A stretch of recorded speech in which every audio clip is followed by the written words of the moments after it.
Shalom, puji Tuhan. Hari ini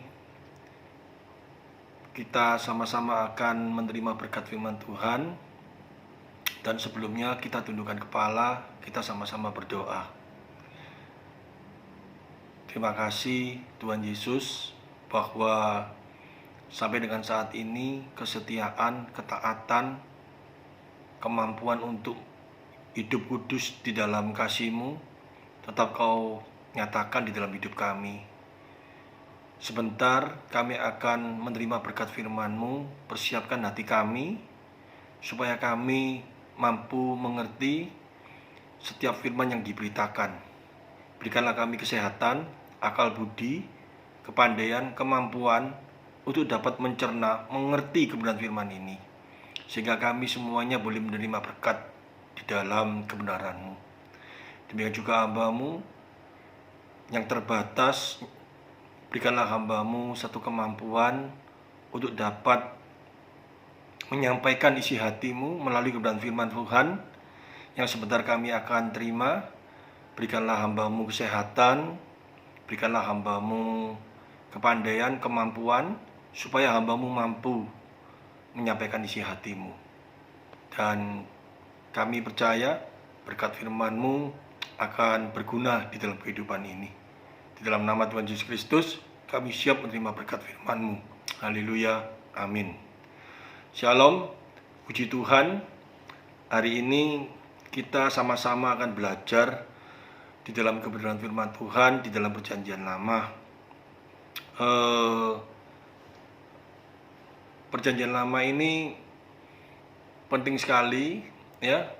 Semua firman Tuhan penting.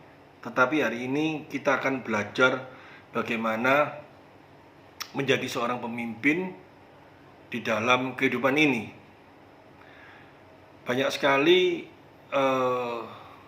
kalau saya ngomong motivator mengajarkan tentang kepimpinan.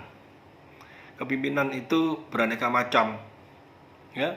Kalau di dalam psikologi, memimpin diri kita sendiri. Memimpin diri kita sendiri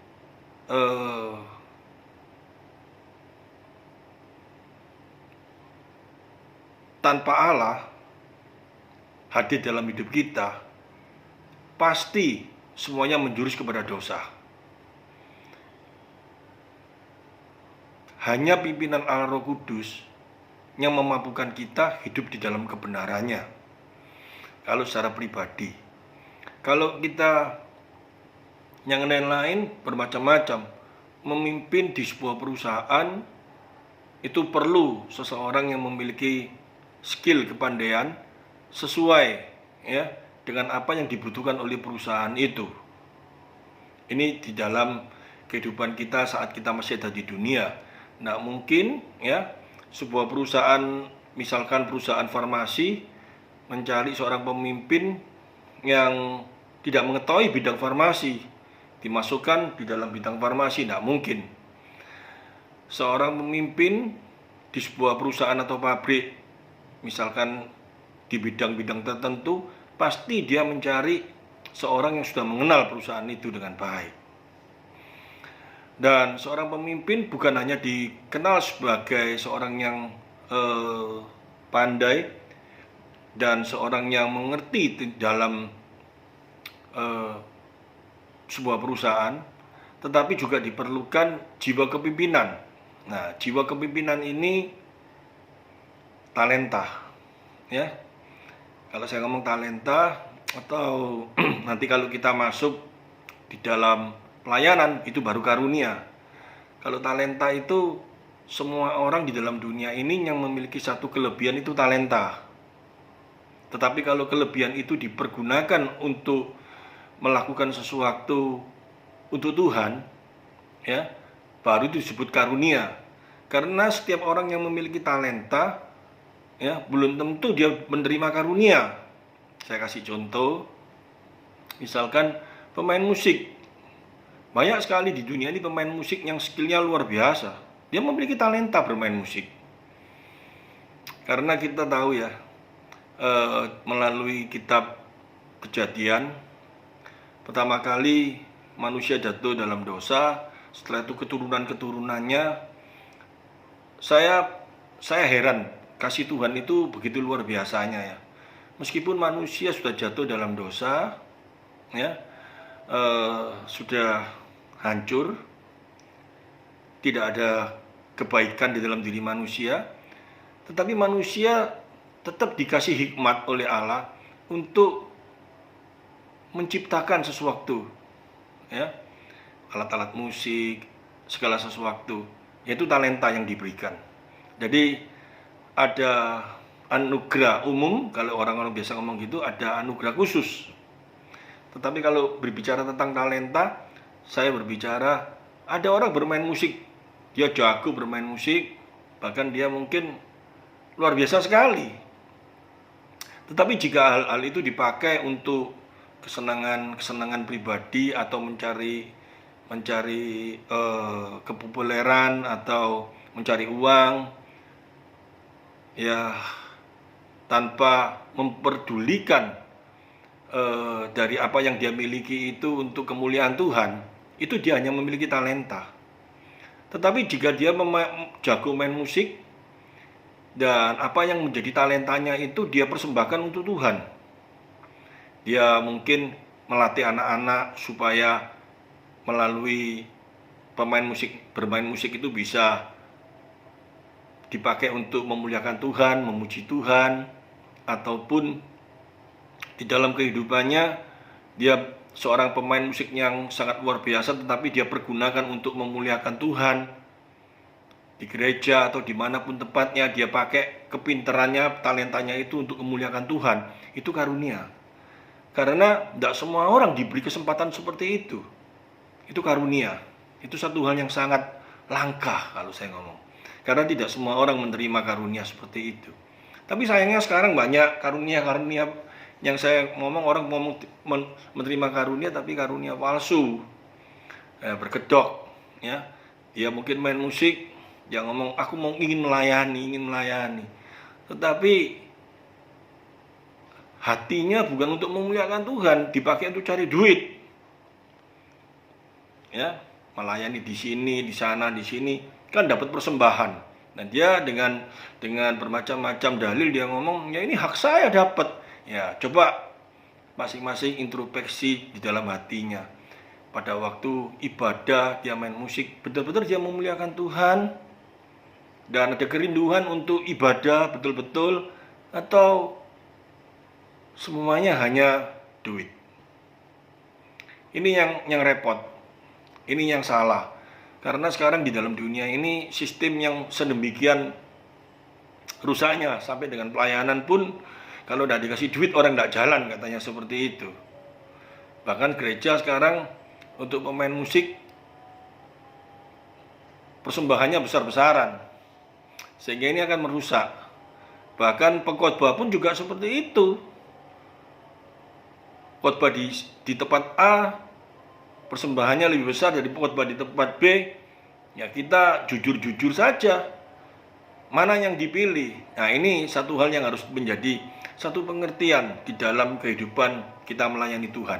Nanti kita sama-sama akan belajar bagaimana sikap hati kita, pikiran kita yang benar-benar menjadi seorang pemimpin di sebuah gereja. Apakah karena kita menerima karunia, atau sekedar kita ini memang pandai sehingga kita bisa menguasai semua orang dan semua orang terkalahkan dengan kepandaian kita, sehingga kita dipilih oleh orang-orang itu seperti Saul, ya, bukan karena kehendak Allah, tetapi Saul juga bisa menjadi seorang raja karena dipilih, dilihat dari parasnya yang luar biasa, kepandaiannya, dipilih sama orang, tapi dia tidak dapat karunia sehingga akhirnya dia tetap jatuh. Apakah kita mau seperti itu, atau ya kita introspeksi diri?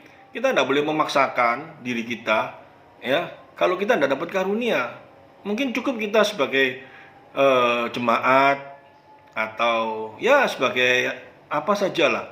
Tetapi jangan sampai kita berpikir aku ini ada jiwa seorang pemimpin, atau ya kalau sekarang di sebuah gereja seorang gembala atau apapun lah bentuknya. Tapi coba kita introspeksi diri masing-masing. Ini penting sekali karena di dalam kehidupan kita pun juga seperti itu. Nantinya di dalam kita memimpin diri kita sendiri, di dalam keluarga, di dalam perusahaan, di dalam apa. Kalau kita tidak mau mengakui keberadaan diri kita ini memang pantas menjadi seorang leader atau enggak, dan kita tidak mau mengetahui itu dan kita masuk di sana, ya kita akan menjadi sengsara sendiri. Jiwa seorang leader itu di dalam dunia ini perlu ketaguhan, perlu kekuatan, apalagi seorang leader untuk melayani Tuhan. Karena Tuhan Yesus memberi pesan banyak sekali. Kamu akan disesah, kamu akan dimusuhi oleh dunia, kamu akan memikul salibku, kamu akan menghadapi tuduhan-tuduhan, fitnaan, atau apapun juga. Apakah kita sudah siap untuk hal itu? Saya siap. Nah, kalau kita jawabnya gampang, siap itu kita dituduh kita siap untuk melawan dengan kepintaran kita. Ya bukan seperti itu. Yang dimaksud siap itu bukan karena kita memiliki satu kekuatan, kemampuan untuk melawan, tetapi siap untuk menerima dalam segala hal di dalam kasih Kristus. Ya, Yesus berbicara, kamu ditepiling pipi kiri, kasih kanan.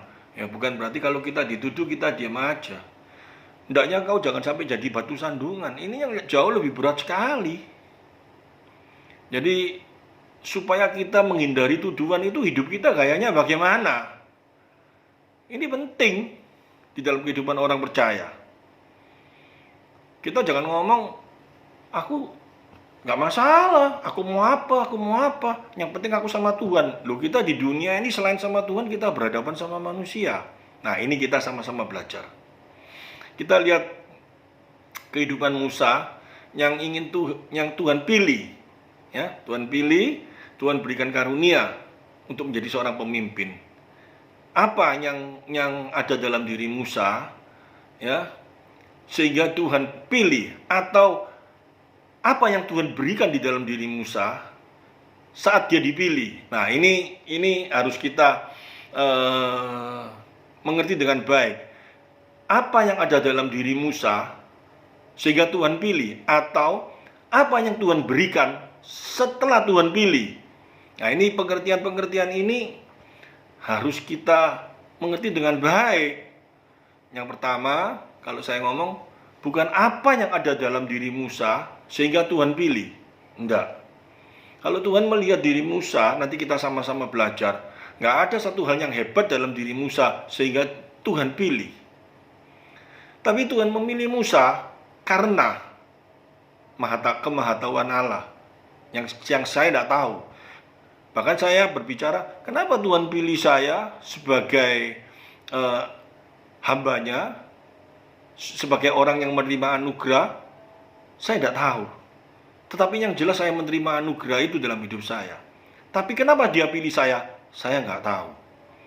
Yang jelas, hidup saya tidak ada sesuatu yang baik di hadapan Allah. Tetapi kenapa dia pilih, saya nggak tahu. Tapi setelah dia pilih, dia berikan apa dalam hidup saya? Nah, ini yang penting. Karena setiap anak Tuhan, setiap orang yang melayani Tuhan, ya, pasti Tuhan lengkapi. Rasul Paulus ngomong berbicara seperti itu. Kau akan dilengkapi dengan senjata Allah. Nah, ini kita sama-sama belajar. Kita buka dalam Keluaran pasal 3, mulai ayat pertama. Adapun Musa, ia biasa mengembalakan kambing domba Jitro, yang mertuanya, imam di Midian. Ketika ia mengiring kambing domba itu ke seberang padang gurun, sampailah ia ke gunung Allah, yaitu gunung Horeb. Lalu malaikat Tuhan menampakkan diri kepadanya di dalam nyala api yang keluar dari semak duri. Lalu ia melihat, dan tampaklah semak duri, ya, itu menyala tetapi tidak dimakan api. Ada sesuatu hal yang sangat luar biasa dia melihat. Musa berkata, baiklah aku menyimpang, ya, datang ke sana untuk memeriksa penglihatan yang hebat itu. Mengapakah tidak terbakar semak duri itu?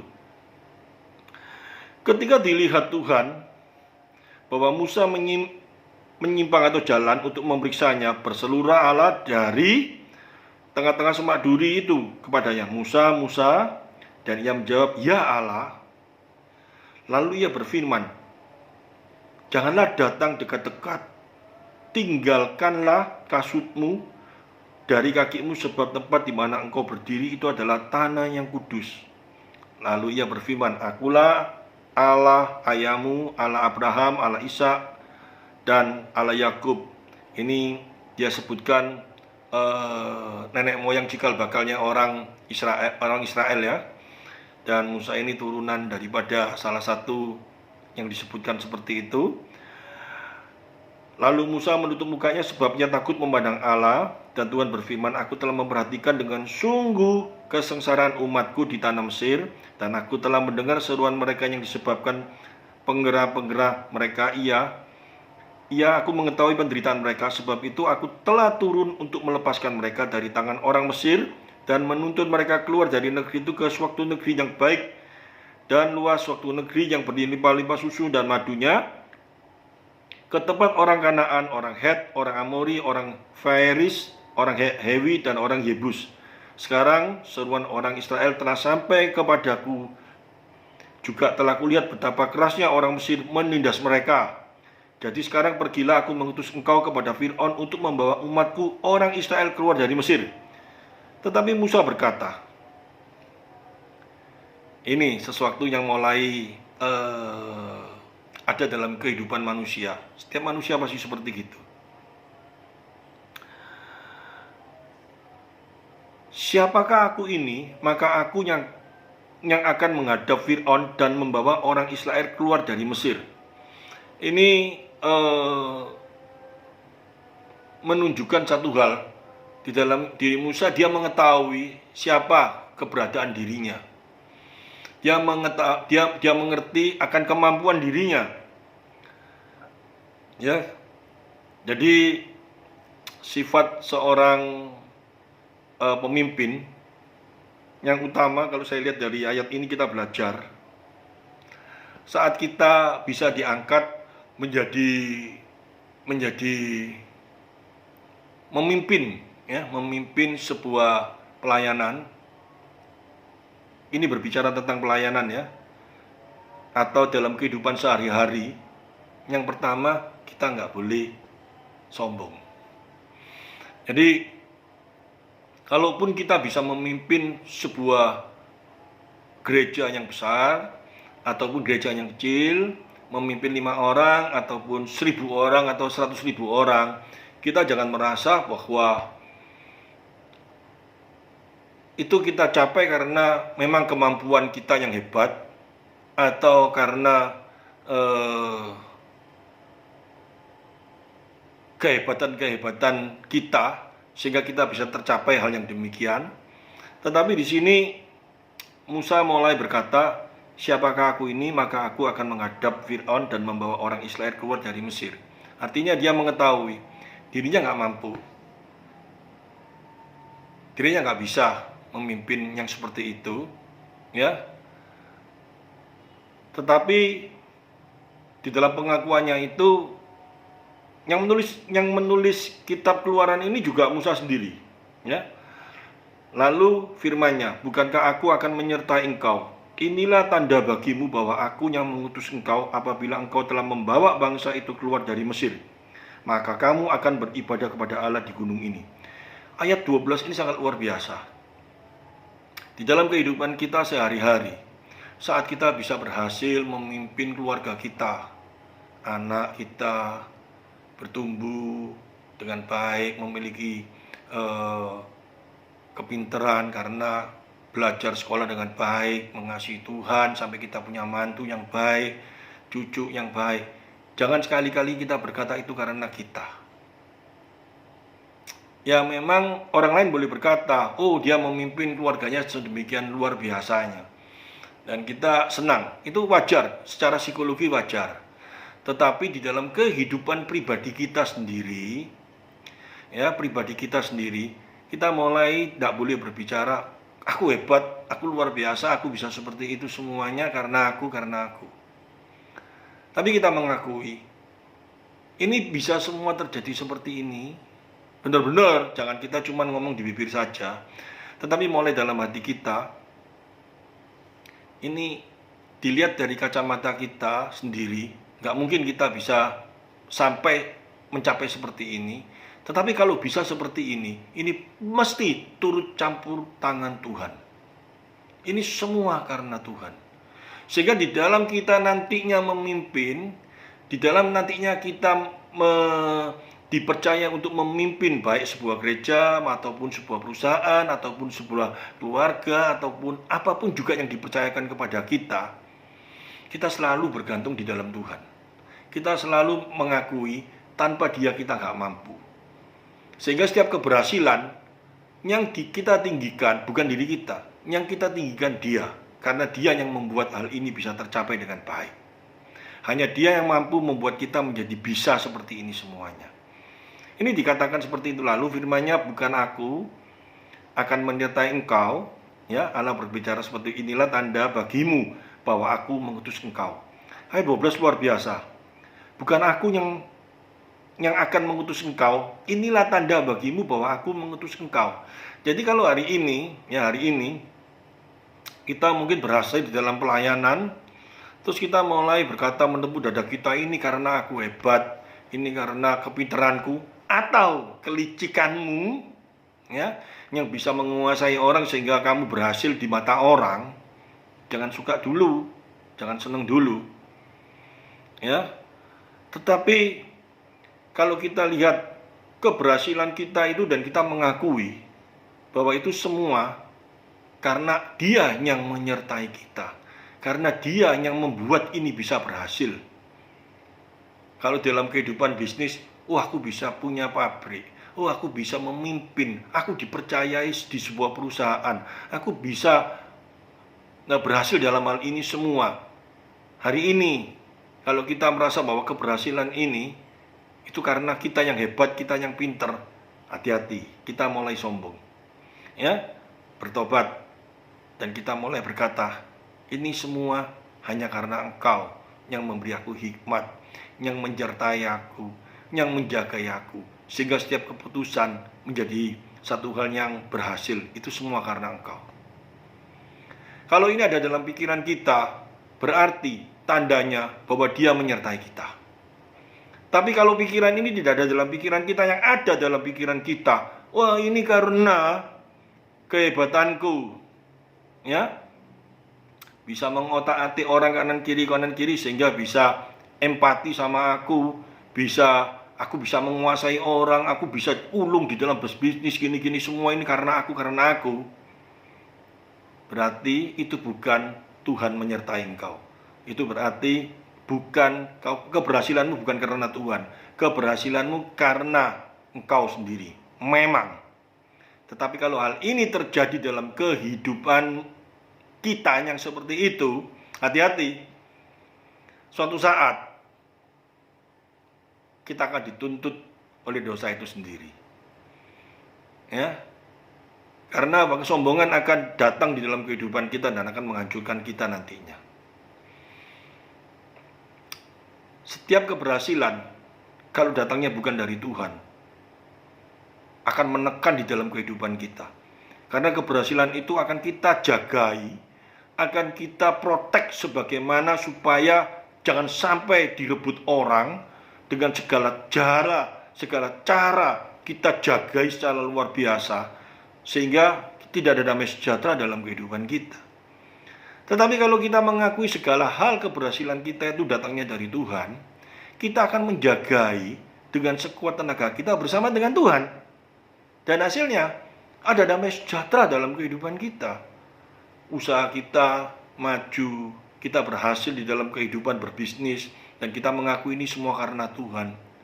Mungkin ekonomi sekarang lagi gonjang-ganjing, tapi kita akan tenang karena kita percaya, ya, Dia akan memberikan kita hikmat yang seperti biasanya kita berjalan dengan Dia, tidak ada rasa ketakutan karena kita berserta dengan Dia. Di dalam kehidupan kita melayani Tuhan, apalagi kalau kita mengakui melayani itu ada anugerahnya, Kita tidak perlu takut kedudukan kita direbut oleh orang kanan kiri. Kita sering berbicara, kalau Tuhan yang menetapkan kita, tidak ada seorang pun yang dapat merebutnya. Ya kita tenang saja. Gak perlu kita merasa nanti pelayanan kita direbut si A, si B, kepemimpinan kita direbut orang si A, si B. Wah, gawat sekali. Ya ini tandanya ya, dikasih tahu ya. Bukankah aku akan menyertai engkau, inilah tanda bagimu. Jadi kita merasa enggak di dalam keberhasilan kita ini karena dia menyertai kita, atau karena kelicikan kita, atau kepintaran kita, atau ya saya noting diri saya sendiri, ini saya juga introspeksi. Setiap keberhasilan apapun juga kita merasa karena saya. Ya kita harus bertobat ya. Segala sesuatu karena dia. Lalu Musa berkata kepada Allah, tetapi apabila aku mendapatkan orang Israel dan berkata kepada mereka, Allah nenek moyangmu telah mengutus aku kepadamu, dan mereka bertanya kepadaku bagaimana tentang namanya, apakah yang harus kujawab kepada mereka? Ini satu hal yang sangat luar biasa. Kalau kita merasa bahwa kita dipimpin oleh Allah,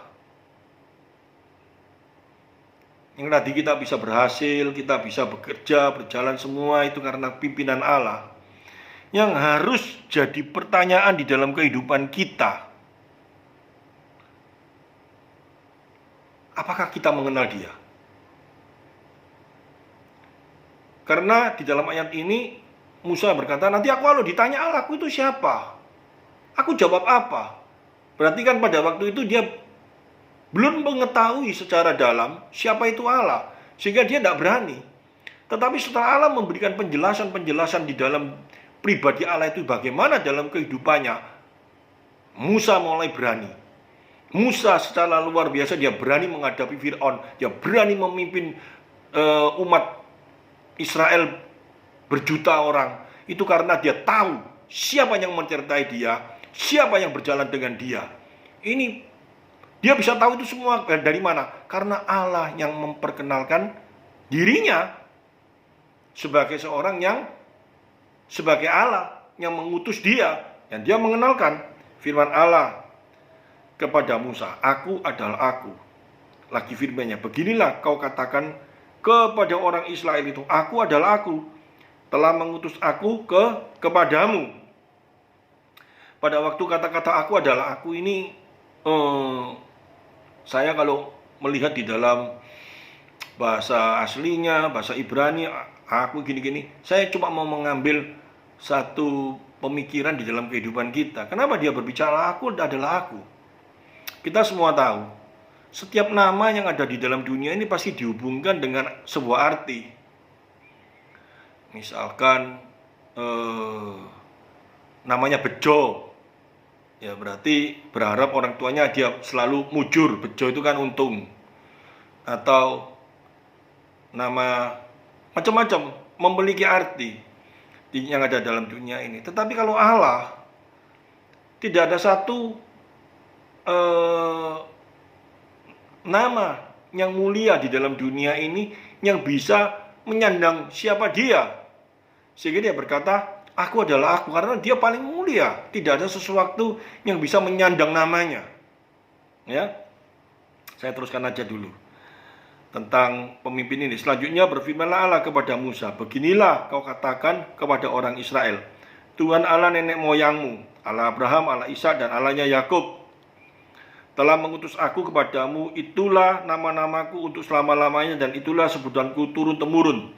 Kalau saya percepat, Tuhan memperkenalkan,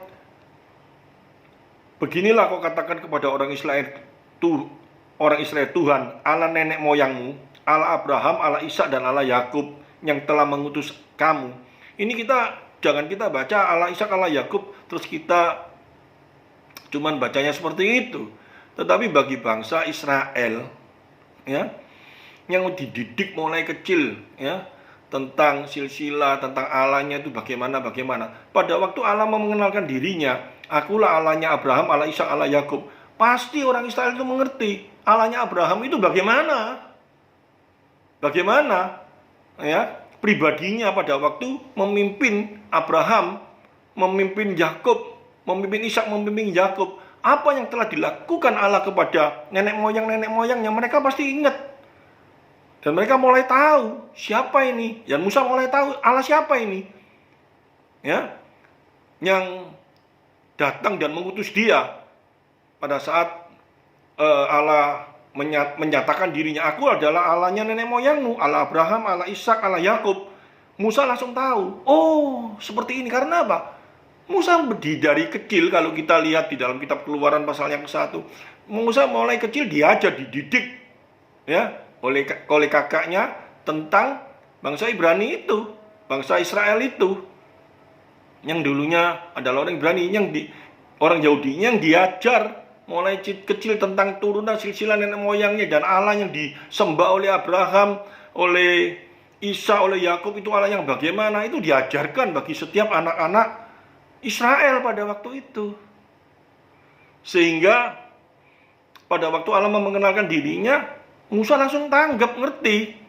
Nah, di dalam kehidupan kita yang saat ini, di dalam masa perjanjian baru ya, yang sudah selesai, dan kita sekarang ini di akhir zaman ini, kita apakah sudah mengenal Allah yang memimpin kita? Kita benar-benar tahu siapa itu Allah Abraham, Allah Ishak, Allah Yakub, siapa itu Yesus dalam kehidupan kita, siapa itu Allah Roh Kudus dalam kehidupan kita. Kalau kita nggak tahu pribadi-pribadi ini secara benar, jangan kita ngomong bahwa kita diutus oleh Dia. Pergilah, kumpulkanlah para tua-tua Israel, katakan kepada mereka, Tuhan Allah nenek moyangmu, Allah Abraham, Allah Ishak, dan Allah Yakub telah menampakkan diri kepadaku serta berfirman, aku sudah mengindahkan kamu juga apa yang dilakukan kepadamu di Mesir. Jadi aku telah berfirman, aku akan menuntun kamu keluar dari kesengsaraan di Mesir, menuju negeri orang Kanaan, orang Het, orang Amori, orang Feris, orang Hewi, dan orang Yebus, ke suatu negeri yang berlimpah susu dan madu. Dan bila mana mereka mendengarkan perkataanmu, maka engkau harus berkata beserta para tua-tua Israel, pergi kepada Raja Mesir, dan kamu harus berkata kepadanya, Tuhan Allah orang Ibrani telah menemui kami. Oleh sebab itu izinkanlah kiranya kami pergi ke padang gurun 3 hari perjalanan jauhnya untuk mempersembahkan korban kepada Tuhan Allah kami. Tetapi aku tahu bahwa Raja Mesir tidak akan membiarkan kamu pergi kecuali dipaksa oleh tangan yang kuat. Tetapi aku akan mengancurkan tanganku dan memukul Mesir dengan segala perbuatan yang ajaib yang akan kulakukan di tengah-tengahnya. Sesudah itu ia akan membiarkan kamu pergi, dan aku akan membuat orang Mesir bermurah hati kepada bangsa ini, sehingga apabila kamu pergi, kamu tidak pergi dengan tangan hampa. Tetapi tiap-tiap perempuan harus meminta dari tetangganya dan dari perempuan yang tinggal di rumahnya barang-barang perak dan emas dan kain-kain yang akan kamu kenakan kepada anakmu lelaki dan perempuan. Demikianlah kamu akan merampasi orang Mesir itu. Jadi Allah mengenalkan dirinya kepada Musa yang sebagai seorang pemimpin.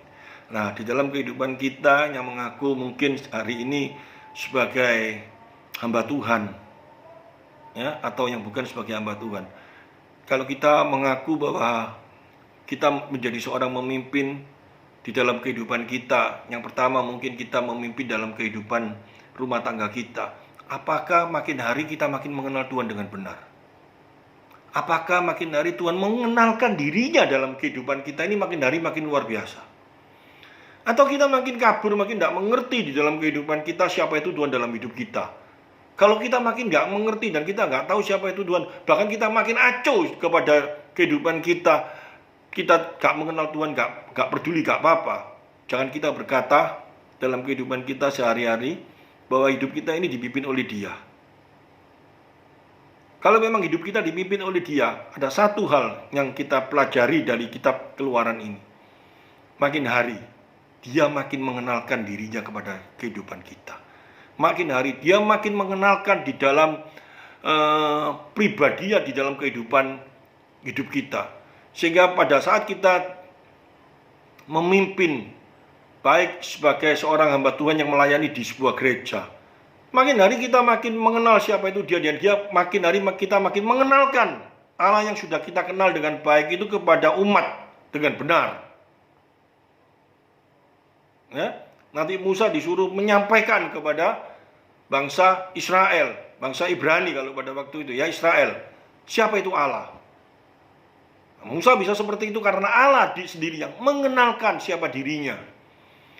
Ini penting sekali. Ya, kita harus introspeksi diri dengan baik dalam kehidupan kita. Lalu saud Musa, bagaimana jika mereka tidak percaya kepadaku dan tidak mendengarkan perkataanku, melainkan berkata, Tuhan tidak menampakkan diri kepadamu?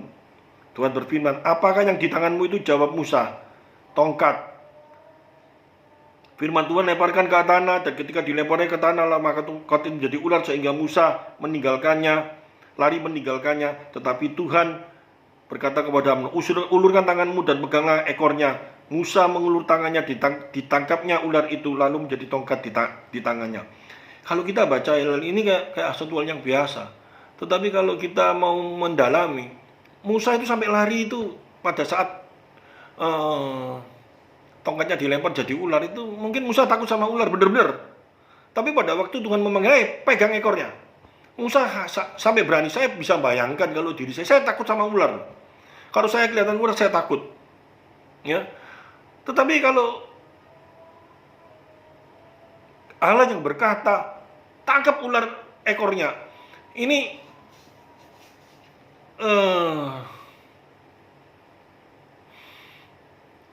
satu pengertian yang tidak gampang ya. Ketakutan Musa itu dia pasti takut digigit ular, karena dia tahu kalau digigit dia bisa mati.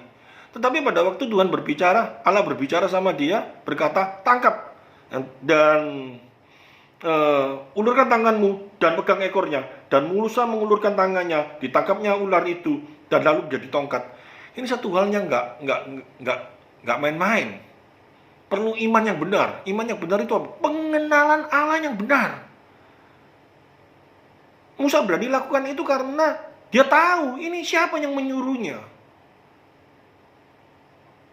Sehingga dia berani mempertaruhkan nyawanya. Dia pegang ekor ular itu dan ular itu kembali menjadi tongkat. Ini satu hal yang luar biasa. Ya. Bukti bahwa Musa itu adalah seorang yang dipilih Allah. Bukti bahwa Musa itu adalah seorang pemimpin bangsa Israel karena dia dipilih Allah. Bukti dia dipilih Allah karena apa? Allah menyertai dia. Bukti Allah menyertai dia karena apa? Karena Allah mau mengenalkan dirinya. Bukti Allah mengenalnya dirinya dari mana? Dari setiap mujizat yang terjadi dalam kehidupannya. Dia tahu ini datangnya dari Allah. Musa tidak pernah menyombongkan dirinya. Musa tidak pernah merasa bahwa dirinya yang membuat berhasil. Ini kita harus belajar dengan baik, ya. Jangan sampai kita jatuh seperti Daud pada waktu dia menang perang dan dia mulai santai-santai dan dia lihat di atas dan dia lihat luas tanah yang dia kuasai dan dia merasa bahwa itu keberhasilan karena dia dan tentaranya begitu banyak dan dia merasa ini semua karena keberhasilan karena dirinya. Allah mulai menegur dia. Kelemahan mulai terjadi dan dia jatuh dalam dosa pada saat dia melihat seorang perempuan yang mandi dan dia jatuh dalam dosa. Gampang sekali ya kelemahan manusia karena kesombongan. Kesombongan itu sangat bahaya sekali. Bahwa dirinya, kesombongan itu awalnya dari mana sih? Kesombongan yang pertama kali yang terjadi dalam kehidupan kita itu kita tidak mengakui segala sesuatu yang terjadi di dalam kehidupan kita. Keberhasilan kita itu karena Allah. Itu sudah merupakan satu kesombongan. Dan kita mulai belajar dalam hal ini. Jangan kita sampai terjadi seperti itu dalam kehidupan kita. Hari ini yang menjadi renungan firman Tuhan yang terutama dalam kehidupan kita. Yang pertama, kita semua diberi tanggung jawab oleh Tuhan, ya, untuk hidup di dalam dunia ini menjadi terang. Dan kita di dalam kehidupan kita di dalam dunia ini mungkin saat ini kita memimpin, ya, di sebuah gereja, ya, menjadi pemimpin sebuah gereja. Dan kita selalu berkata bahwa kita menjadi pemimpin ini karena penyertaan Tuhan. Karena Tuhan yang memilih kita. Karena Tuhan yang menentukan kita. Kalau ini memang terjadi, puji Tuhan. Tetapi kalau keberhasilan kita, mungkin di hati kita yang paling dalam kita merasa, oh ini karena kelicikanku, oh ini karena uangku yang banyak sehingga aku bisa menguasai orang, oh ini karena siasatku sehingga aku bisa memimpin sebuah gereja. Dan kita tutup mata dan kita membenarkan diri, ya, bertobat. Tetapi kalau mungkin kita tidak mengerti, ya, dan kita merasa bahwa ini memang penyertaan Tuhan. Kalau ini memang penyertaan Tuhan, tandanya bagaimana? Melalui firman Tuhan tadi dijelaskan. Makin hari kita makin mengenal Tuhan dengan baik. Makin hari Allah makin mengenalkan dirinya dalam kehidupan kita, makin hari makin luar biasa. Sehingga kehidupan kita makin hari makin mengenal Dia dengan benar. Makin hari makin kita bisa melihat siapa pribadi Allah itu dalam kehidupan kita. Kalau kita makin hari makin tahu siapa itu Allah dalam hidup kita, bukan di dalam kehidupan kita makin hari makin ketakutan, tetapi makin hari makin damai sejahtera dalam kehidupan kita, makin sukacita dalam kehidupan kita, makin memiliki kasih dalam kehidupan kita, makin memiliki satu pengampunan dalam kehidupan kita. Karena apa? Karena kita tahu siapa itu Allah, siapa itu diri kita. Ini menjadi introspeksi dalam kehidupan kita. Sehingga kalau kita mengerti ini dengan baik, maka di dalam kehidupan kita sehari-hari mungkin kita bukan memimpin sebuah gereja, kita memimpin dari dalam keluarga kita. Kita bukan menjadi satu hal yang sombong. Kalau kita seolah-olah aku ini pemimpin keluarga, aku ini yang memberikan kamu bisa sampai bisa kamu bisa anak-anak kita bicara, kamu bisa saya kuliahkan, kamu bisa saya beli mobil, bisa apa itu karena aku. Tidak. Tapi kita mulai berpikir, kita bisa lakukan itu semua, memang kita bekerja, tapi tanpa turut campur tangan Tuhan kita nggak mungkin bisa berhasil. Kalau ini kita bisa berhasil di dalam hal ini semua itu karena campur tangan Tuhan. Sehingga tugas kita kalau kita bisa memberikan hal ini kepada anak, kepada istri kita, satu hal yang mungkin di dalam berkat-berkat dunia ini sedemikian luar biasa baiknya, itu bukan menjadi kesombongan, tetapi kita hendaknya apa? Kita bersyukur sama Tuhan.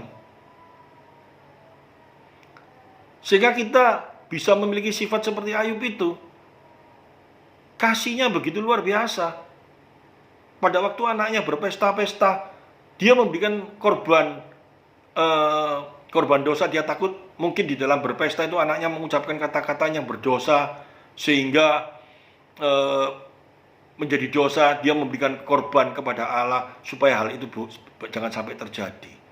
Ini semua dia lakukan karena dia tahu hidupnya bergantung kepada Allah sepenuhnya. Sehingga kita memimpin dalam keluarga kita, kita memimpin bersama dengan Allah. Kalau keluar kesombongan dalam diri kita, kalau kita merasa keberhasilan itu semua karena kita, pasti Allah bukan ditaruh di depan, pasti Allah ditaruh di paling belakang, mungkin nomor 1000, mungkin nomor berapa. Kita berhasil membeli sebuah tempat, rumah atau apa. Kita berkata, Engkau baik Tuhan, Engkau luar biasa Tuhan. Sehingga kita tidak akan menjadi sombong. Keberhasilan itu karena Dia yang begitu luar biasa. Ini tanda bahwa di dalam kehidupan kita, apa yang menjadi tanggung jawab kita menjadi pemimpin, baik di rumah tangga, baik di kantor, baik di perusahaan, atau nomor satu, baik di dalam pelayanan. Itu semua kalau karena Tuhan, pasti Dia menyertai kita. Kalau tanda Dia menyertai kita, saya ulangi, satu hal, pasti Dia mengenalkan dirinya ke dalam kehidupan kita. Makin hari, buktinya apa? Kita makin mengenal Dia dengan baik. Dan makin hari kita bisa mengucapkan syukur. Makin hari kita bisa melihat Dia. Sehingga Ayub berkata, dulu aku cuma mendengar, tapi aku sekarang bisa melihat Engkau. Itu tanda seorang pemimpin yang benar di hadapan Tuhan. Itu tanda pemimpin yang disertai Tuhan. Amin firman Tuhan. Mari kita sama-sama berdoa. Terima kasih Tuhan Yesus.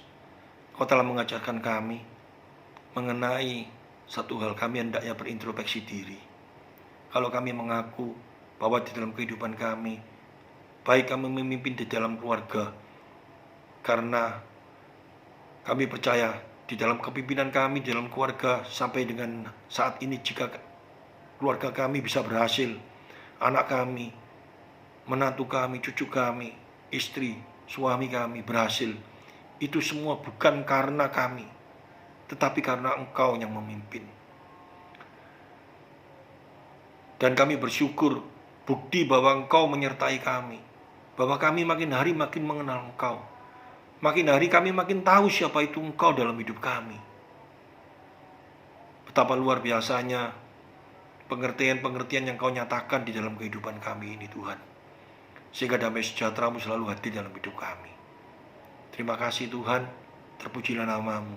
Haleluya. Amin.